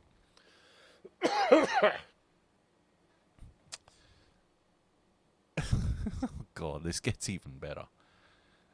So Vita initially wanted to hire Bernd Schneider as Brabham's replacement. Schneider debuted in Formula 1 1988 with Zach Speed and raced the 1990 United States Grand Prix with the Arrows team. Schneider was present at the Brazilian Grand Prix, hoping a team would be interested in his services, and Vita made him an offer. However, after realising how poor the F190 was, Schneider declined the offer and chose to compete in Group C with Kremer Racing, hoping their good performances would attract a better Formula 1 team. I'm not going to drive in Formula 1. I'm going to a completely different discipline in the hopes that I could get something decent. I can attract an F1 team by not driving your car. In late April and early May, Gianni Morelli left the team, and Goodyear announced its intention to stop supplying tyres to Life.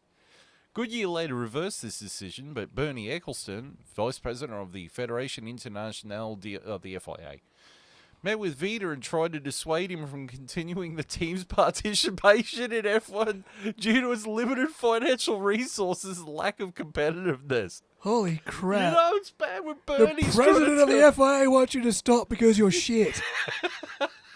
Stop embarrassing yourselves. Eventually, the team got sold to a Soviet consortium.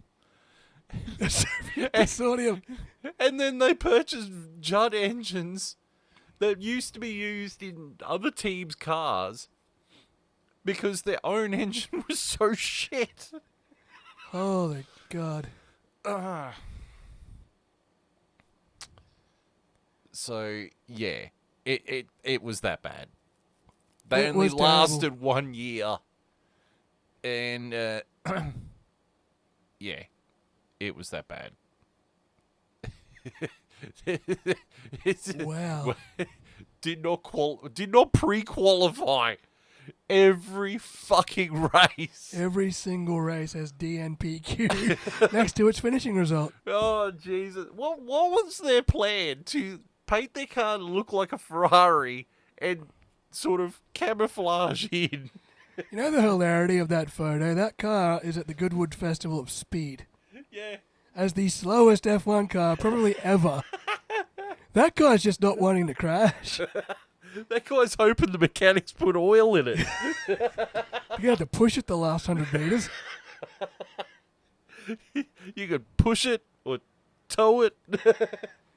Pretty sure a Nissan Tigra would be faster up the hill than that thing. You know what would be faster? A wrecked Toyota Supra. Yeah. Well, that wrecked Ferrari I showed you in that video clip the other day. Oh, what, the one that Lando Norris crashed? Yeah, I did see that. Yeah, No, F40. that wasn't Lando at the wheel. That was his mate. I But would was not Lando, let him. But it was Lando's car. I'd be giving him this shit box and go and drive this, mate. It's a Yeah, bit I'd be slower. like, can you not write off We my put price? oil in it just Can to you make not sure. write off my priceless Ferrari, please? I suppose this thing would be priceless too. It's a piece of history. It's a car that's slower than anything that fucking... That's ever gone around a Grand Prix track, ever. Fangio drove shit faster than this. Yeah, And more reliable. yeah. Oh, God. What can you say? We've said everything we can about this car. That's incredible. Right, so we're going to move on to the next car, because Aidan Millward did a video of this.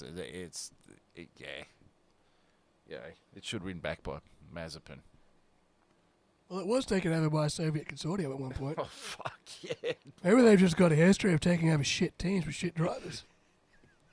2 for 2. You know what would have been great if they bought it by a Soviet consortium and then stuck an RBMK reactor in the back of it? Might have gone quicker. Especially if you engage AZ5. Right, the next car.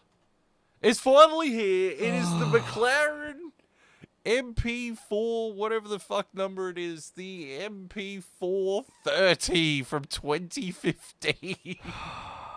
Oh, The dear. irony of a Honda-powered McLaren being on both lists.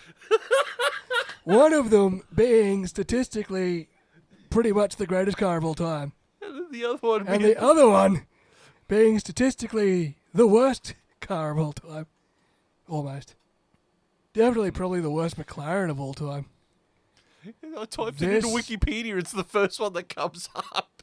This was the most painful period as a McLaren fan ever. Right, so the McLaren MP430 from 2015. It was driven by... It was driven by Fernando Alonso And and Jenson Jenson Button. Button. That's a good driver lineup. It's not a good car, though. So those guys were there. It was running the Honda V6 Turbo Hybrid, also known as the GP2 engine. Also known as the tractor engine. By the way, it sounded on the downshifts it sounded like a diesel tractor. It drove like a fucking diesel tractor. I'm pretty sure it was the same thing. It might as well have been. You might as well just take the Honda engine out of a diesel tractor because, oh my god. They should have put the W12 from the Life in it and compared it. I remember the documentary they made about this car. And Eric Buffet goes to fire the fucking thing up, and it doesn't fire up. In front of all the Japanese people, in front of the entire team, they go to flick it on, and it doesn't fire up. McLaren's here making this documentary about the successful reunition of, McLaren and Honda, the most dominant team of the late 80s, early 90s. And they flick the switch, and it doesn't start. It's not their fault. It was an omen. So this car, driven by Fernando Alonso, Jenson Button, running the V6 Turbo Hybrid from Honda. It was designed by Tim Goss, Peter Prodromou, Matt Morris. None of those guys are there, by the way.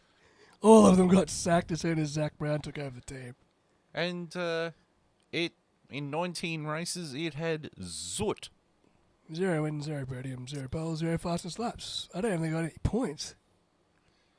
And, my fondest memories of this, besides GP2 engine, the tractor, was the website.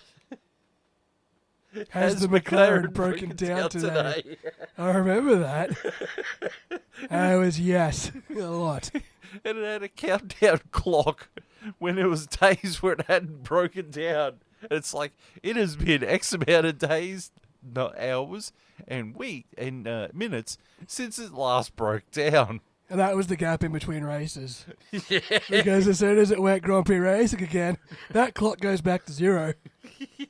I think I even sent you a meme of a tractor with a bale of hay on it. I've gone, here's the new McLaren for next year. This is the McLaren that Fernando flipped in Melbourne? That nearly murdered him? Oh, was it this one? Or... It might have been the 2016 one. Alonso had his testing accident. Yeah, so he had the testing accident, so he wasn't there for that one. It was Oh, K-Mag. K-Mag race. It must have been the next year. Yeah. We had that monster crash in Melbourne. But Fernando Alonso had the accident in testing because the back end snapped and put it into the wall. Yeah. Well, there's an omen for you.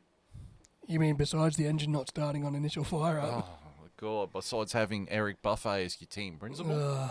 We have dragged ourselves out of the dark days. That was only what? That was 2015, 2014. Was it? No, 2015. Yeah, 2015. And now look at us. Constructors World Champions. Yeah. You know what's even funny is your main title... Our main title rivals. Well, your driver's champion for the last couple of years has been running a Honda Engine. V6 turbo power unit. Our biggest rival was running a Honda V6 engine. Go figure. It looks pretty. Oh, the delivery. You notice the lack of sponsors, though? That's what happens when you shit. There was an article. I think we had 6 sponsors on that car. And then this year's car had 22 or something. Yeah. Like, the way that's why I rave about Zach Brown all the time. Like, the way this team turned around from that. Yeah. From that sponsorless, powerless piece of shit I think to, 24 sponsors and constructors champions. Ron Dennis was still involved in the team at this point, wasn't he? Yeah, but Ron Dennis and Martin Whitmarsh were butting heads a lot. Yeah. I liked Martin Whitmarsh, Yeah. but he left the team because he hated Ron Dennis. And then And Eric Buffet was just fucking it because he was okay at Lotus when Roman Grosjean was getting podiums and Kimi Raikkonen. Yeah. He was actually half decent, but then he just came in and... I think Ron Dennis was the big problem, though. It was the perfect storm of shit. Yeah. The Honda engine sucked. The car was shit. Eric Boulay wasn't that great of a team principal. Ron Dennis and Martin Whitmarsh were butting heads. And you had Fernando Alonso, who, if conditions aren't perfect for him, He'll fucking let you know. yeah, he'll let everyone know. Yep. GP2 engine over the radio. I'm sure Honda are remembering that when they go to Aston Martin next year. Yeah. It is, yeah. That'll be an interesting conversation. Yeah, well. But yeah, from what that was for a few years to getting out of it and being Mercedes powered constructors world champions. That was the smartest thing, was getting out of this deal, using Renault for a couple of years, and then going back to Mercedes. I don't know why you ditched Mercedes to begin with. Honestly, yeah, me either. I think they were just I think Ron Dennis was they're trying to be cute and nostalgic about it. Yeah. But it's not like once Honda went to Red Bull, Yeah. that car was a rocket ship for years. Yeah. Still is. Yeah. So I don't think in the end it was Honda, but at the start it definitely was. Right, so the next car is the Mercedes W13, which was the 2022 Mercedes. The one that was breaking Lewis Hamilton's spine on a regular basis. Yes. So, getting my my Jamie on. So, the Mercedes W13 from 2022. Now, it was driven by Lewis Hamilton and George Russell. Yes. George Russell had joined the team that year. I think that was his first year at Mercedes. Yes. He was running a Mercedes V6 turbo hybrid. Yeah, the same engine they've been running since day one. And then it was designed by James Allison, Mike Elliott, John Owen, Jared Murphy, Loic Serra, and a whole bunch of other people. And that year, it had one win. It did win a race. It did win a race, and it got 17 podiums, 1 pole position, 6 fastest laps. I'm pretty sure that win was George Russell, though, because that was the year Lewis Hamilton's streak broke. Yes.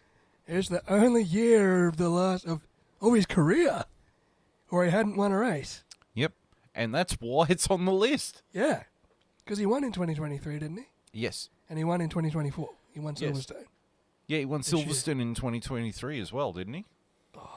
I'm pretty sure he won a race in 2023. Yeah, it was Silverstone. It might have been, yeah. Pardon me. But yeah, this was not a great car. This was the ground effect coming back. Yeah. And all the teams had the same problem, but Mercedes was considerably worse. Yeah, because they had the severe porpoising issue. Yeah, it was braking. Like Lewis Hamilton was walking around like an old man getting out of Yeah. that car. You know, I'm not the biggest Lewis Hamilton fan. I'll I say felt that. for him. Hey, yeah, when he got out of the car, I think it was Azerbaijan, and he couldn't get out of the car. He was in so much pain. Yeah. You just like, no, that's not right. And then it led to the great moment in Drive to Survive of him going, oh, you know, at the Toto at the team meeting, going, oh, you know, your drivers are complaining about the car too. Sergio's not happy, rah, rah, rah. And Christian Horner's like, if you've got a problem with your car, change your fucking car. Yeah, that was the line of the season, probably the line of the series, really. That was brilliant. But yeah, no, that car was an absolute shitbox. But man, they bounced back all right.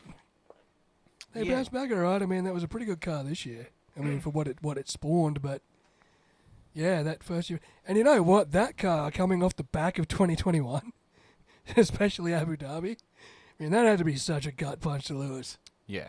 It's just like, holy shit, I just got shafted in Abu Dhabi. You can kind of understand why he lost his confidence and went, you know what, I need to make a change and went to Ferrari for this year. I think he jumped the gun a little bit because that Mercedes has bounced back pretty good this year, last year. but you know, if you're in an environment where you're surrounded by what happened in 2021 and you don't feel like you're really getting what you want, sometimes you just need that sea change to go somewhere else.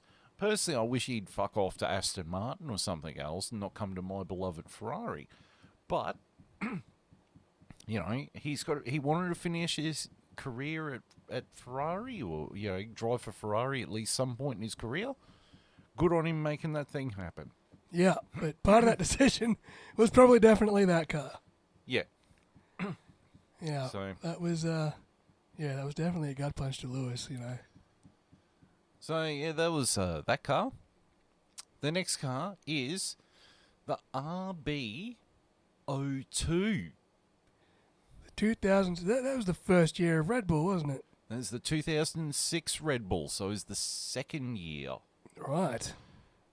And so I will Tally it up.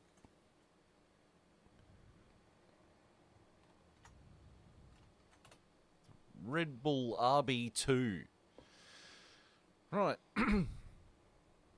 So this car is driven by David Coulthard and Christian Klein and Robert Dornbos. I haven't heard that name before. Was he a test driver? He took over from Christian Klein about 3/4 of the way through the season. Right.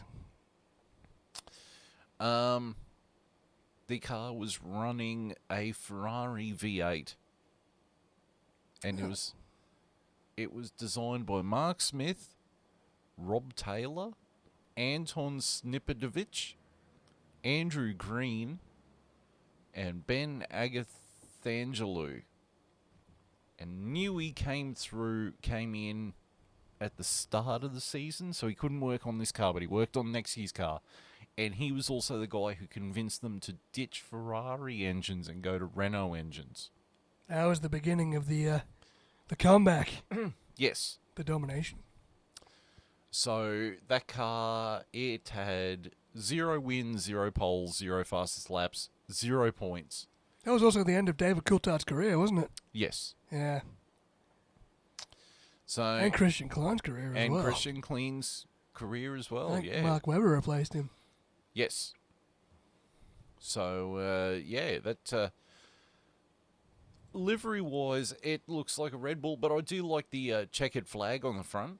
I think Yeah. that's quite cool. I love that they've just run that look their whole, like the yellow nose, and like that's just the look they run every Yeah. year. Like, they haven't changed it. I do miss the glossy finish on the Red Bull. Like, I remember that the Red Bull... Max actually came out and said this year's Red Bull might be going back to the gloss look. Nice. Mm. Well, Red Bull was the first team to run the matte look. And I remember when that happened, I was just like, it looks so different from every other car, but it's still nice. But all the cars now seem to be running a matte livery, so it's like it'd be nice if we had a gloss finish on a car. Yeah, no, Max has hinted that this year's Red Bull will have a gloss finish. Believe it when I see it, but Yeah. yeah, no, I loved it. Yeah, I love the continuity of the livery, and this, it shows that every team starts somewhere. Yeah. This was the bottom of the barrel for Red Bull, and the car after that was the ascent to World Championship glory. Yeah, but this car did not do well. No. At least it didn't have a diamond in its nose. That was taken to the casino. All right, so the next car, moving on, is the Renault. Yeah, I've got to look up the thing on this. The Renault RS01 from 1977. It was more commonly known as the Yellow Teapot. The Yellow Teapot.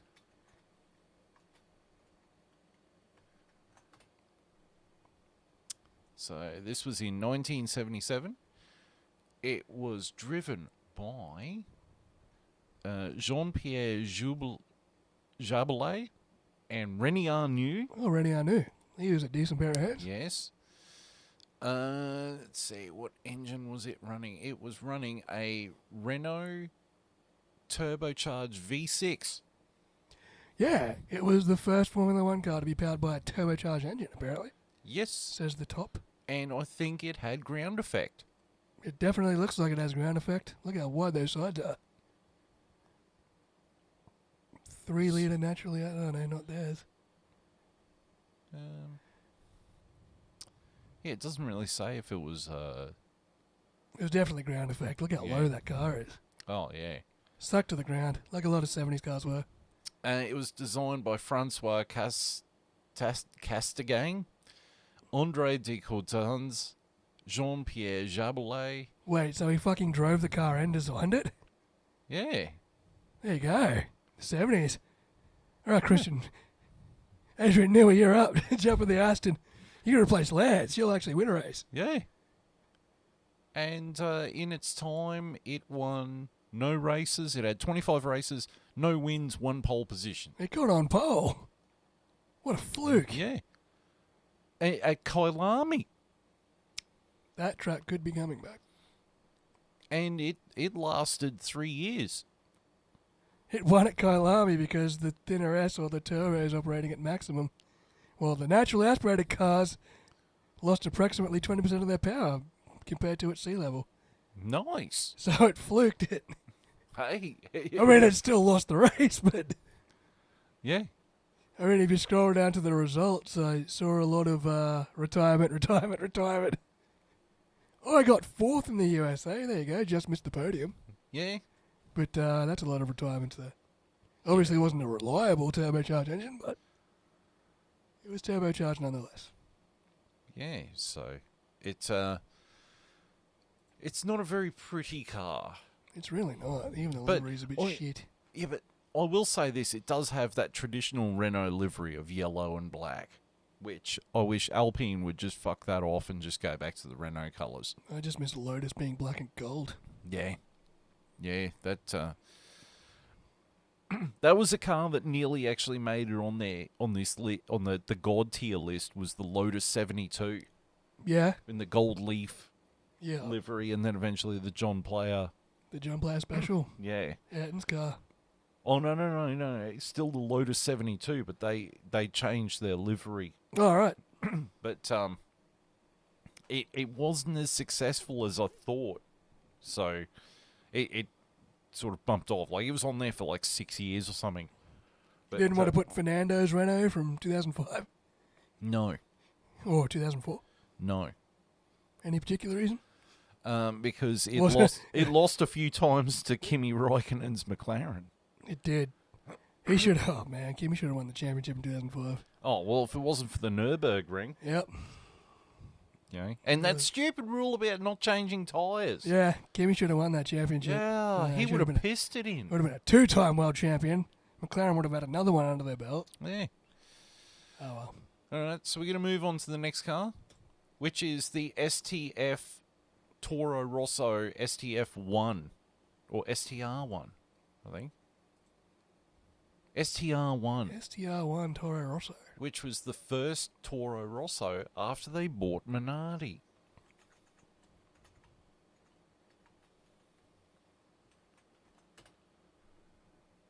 So, they bought Minardi. They had Tonio Liuzzi and the infamous Scott Speed driving for them. That's not the greatest lineup I've ever seen. They were running Cosworth V10s, the old Cosé.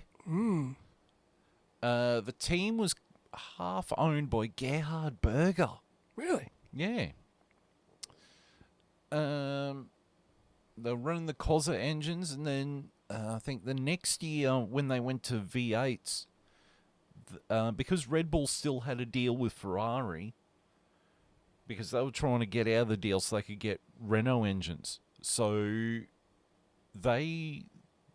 Toro Rosso in 2007 were running Rev Limited Ferrari V10s. They got a special dispensation. Really? Wow. Yeah. But it still didn't stop them from being extremely shit. That was shit. And I assume the V10 engine was heavy too, Yeah. like in comparison to a V8. But here's something really interesting you might want to know. Did you know that Toro Rosso got its first win before Red Bull did? Certainly did. A young Mr. Sebastian Vettel. At Monza. A very wet In Monza. the rain, yes. Yes. That was, what, 2007? 2009. Yeah. And then Mark Webber won his first race in Red Bull that year as well, Yes. in Germany. So they weren't too far apart. Hey. But, yeah, the STR1, it was designed by Mark Smith, Rob Taylor, and Ben Agathangelou. He's been around for a lot of this shit list. Old Ben Agathangelou. And Mark Smith and Rob Taylor. I'm going to assume they can't design very good cars. Yeah. Although they were employed for fucking ages, obviously. Yeah, well, you know. But, you know what? I miss this livery on these cars, though. I You missed when they had the light blue. But, The light blue and silver was Toro Rosso's best livery. yeah. That was 2019, wasn't it? Yeah, that With was Brendan Hartley. That was a pretty car. But the other thing was, though, having this livery and having the gold nose, it made it extremely difficult to tell the difference between this one and the proper Red Bull. Yeah, until they got close. Yeah. And you realise, that's not fluoro yellow. Oh, that's until gold. the Red Bull zipped past it, and then you were like, "Oh, that's the Red Bull. That's the Toro Until Rosso." that one got blue flags from the other one. or it was in the wall. Yeah. Till Sebastian Vettel told them to move over. Yeah, blue flags. But yeah, it's probably the worst of their cars. Yeah. Which is saying something, because I think the one of the Alpha Tauris didn't do very well. Yeah, Alpha Tauri, one of them. 2021 maybe? It was a shit box, one of them. I was going to say the 2023 one or 2022. It was Yeah. one of them. Yeah. But yeah, it was fairly recent. But no, this one gets the bacon for being the worst one apparently. So that's the Toro Rosso. Then we get to the next car, which is, just take your pick of any of the Toyotas. So, for a team with so much potential and so much money, how are they so shit? How did they not win a championship? How did they not do anything?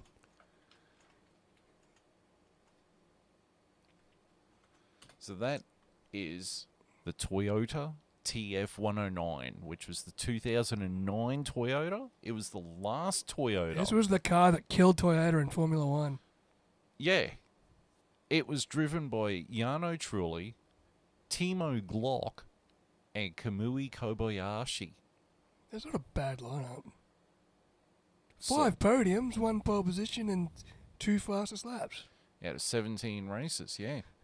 Yeah, it's not the worst car on the list, No? but just for the facilities Toyota had and the budget Toyota had, they just didn't seem to give a shit about Formula One in the end.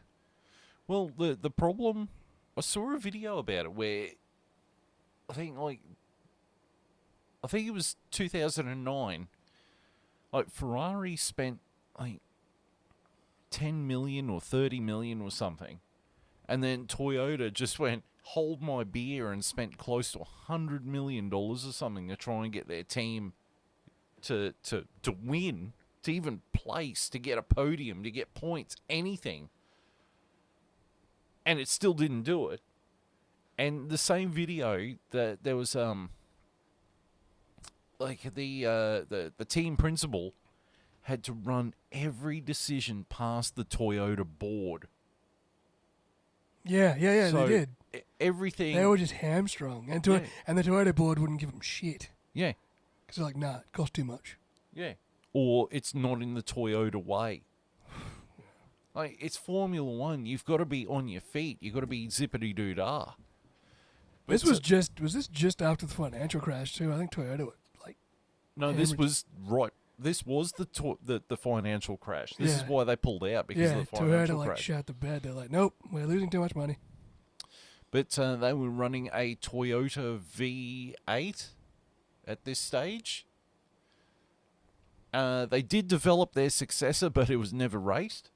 The TF110. Yep. The car was designed by Noritoshi Arai, Pascal Vassalon, Mark Tatham, David Nielsen, Mark Gillen, Jason Somerville. And like we said, yeah, it got 17 races, 5 podiums, 1 pole position. How many points was that? And they got Fifth in the- 59.5 points. 5th in the world constructors. But the global economic crash happened, and they pulled out. But they've signed a technical agreement with Haas, and they have said they are not ruling out coming back as an engine supplier. As long as they give it an actual crack this time. Yeah, but as an engine supplier, they're not going to be a fully fledged team, which means I think they'll sign an agreement with Haas. Buy them out of Ferrari. Yeah, Yeah. Well, it's good for Haas. You can't be a B team forever. that's right. And they're not doing fuck all with the Ferrari engine anyway. Yeah, Like, it was an okay car this year. Yeah. Thanks to Hulkenberg, but and thanks to Sauber being shit. yeah, basically. Well, I think Haas would have outdone Alpine this year if Alpine hadn't fluked the second and third place in Brazil. Yeah. You know, they Absolutely. were dead to rights if that hadn't happened. Yeah, absolutely. But Toyota is that great loss, like that great. You It wish they would have should done been better. great. For a team that dominates, for a team that wins Le Mans and wins the World Rally Championship and wins, sports car racing. And then It just couldn't crack it in Formula One. yeah, every other form of sport they've done well. Because I mean, they were in NASCAR, Yeah, they were in WRC, yeah, endurance, yeah. They've won championships. They've won races in every discipline on the sport. except F1. Except Formula One. They just couldn't crack it. It's the biggest what if. And they're the world leaders in hybrid technology. Ironically. And they're not in F1. And with they, their- they didn't even try and dip their toe into hybrid technology when Formula One had it. It's just, it boggles my mind. But, Yeah. other than their wind tunnel in Cologne is complete shit. They may need to build a new one. Yeah. Yeah, just throw that one in the skip.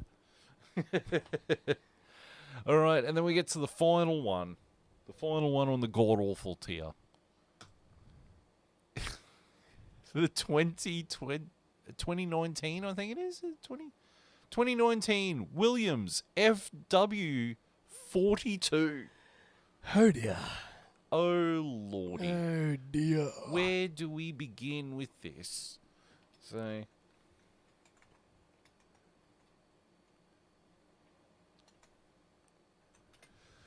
Ah, dearie me. So, the Williams FW42 from 2019. It was driven by George Russell and the returning Robert Kubica. Oh, yeah, Robert Kubica was there Yep. post-injury, post-rally injury. And young up-and-comer George Russell. Yes. It was running the Mercedes V6 Turbo Hybrid. It was designed by Paddy Lowe, Doug McKiernan, and Dave Wheater. Paddy Lowe's not a bad technical officer, though. But that was The car was just shit. But that was the year that the car didn't arrive at testing on time, Oh, yeah. and he got the boot over it. Yeah. Your wife Claire booted him. Gave him the sack. So yeah, it was not a great car. It was an ugly livery too. It was. This was after the Martini livery. Yeah, where they had Rexona and Rocket. Yeah. They tried to, replicate it, but it just looked bad. I think it's not just the car. Like, the car was bad. The car was very bad. But it's a combination of the car, you had an inexperienced F1 driver, and you've got a guy who they had to modify the car in order for Robert Kubica to drive it. Look, I'm all for Robert Kubica getting a chance or whatever, but at this form of sport, motorsport, you really need to be able to be fully functioning, and I think his accident took too much out of him. Oh, it definitely did, and it was definitely proven. And in 21 races, they scored no points, no podiums, no poles. I think their highest position was 10th. In Germany. 1 point. Yep, 1 point and last in the constructors. Yep. Not great. Well, they did better than Kick Sauber yesterday. Last year. Last year, that geezer. They would have beaten Kick Sauber on merit. 1-0, like a soccer score. That's just sad. It was a sad time for Williams, but they're on the way up. Yes. Now they got Albon and Sainz. Sainz was in the car at the Pirelli tyre test. It's good. They're on the way And now they've got not Paddy Lowe. Who's there? Pat Simmons. Yeah. Because Pat Simmons took over as technical director at Benetton after Rory Byrne left and went to Ferrari in the 90s with Schumacher. Yeah. So they've got capable hands there. You know, so but this was just awful, and it was a painful experience to watch. Oh yeah. If it wasn't this car, it was me watching my beloved Ferrari the next year just sink like a stone, because the next year's Williams, the FW43, it wasn't much better. No, it really wasn't. You know, it was lacking. Yeah, it's been lacking for a while. Yeah, but that livery is awful. A shit livery and a shit car. So thus completes the god-awful category. Yeah. This is a nice little trip down memory lane of the best of the best. And the worst of the worst. The absolute depressingly bad worst. The best of times and the blurst of times, you stupid monkey. Yeah, it was fun doing this, though. Oh, it was something to talk about. Yeah. Blew some time on a Sunday evening. Yeah, that's What else are we right. going to do? Yeah. So, yeah, this was a fun one. But we're going to be back in a few weeks, probably about a month's time, straight after testing is finished. So that little gap between testing and the first race, so we can discuss the liveries, we can discuss the timings at pre-season testing in Bahrain, and compare our driver rankings on what driver pairings we think are the best and the worst. Yep, our season predictions. Yes, our season predictions, where we'll probably get them completely skew-if. I got mine. I got one of mine right last year. Eh? I said Max Verstappen would win the drivers, but Red Bull wouldn't win the constructors. Although I said Ferrari would win the constructors. Turned out to be McLaren. It was close. Happy to be wrong on that one. But, yeah. This was a fun one to do. So, on behalf of myself and JB and our missing amigo, Longhorn, thank you for tuning in. I hope you enjoyed the episode. It is a bit of a long one, but thank you for tuning in. Until then, it is goodbye.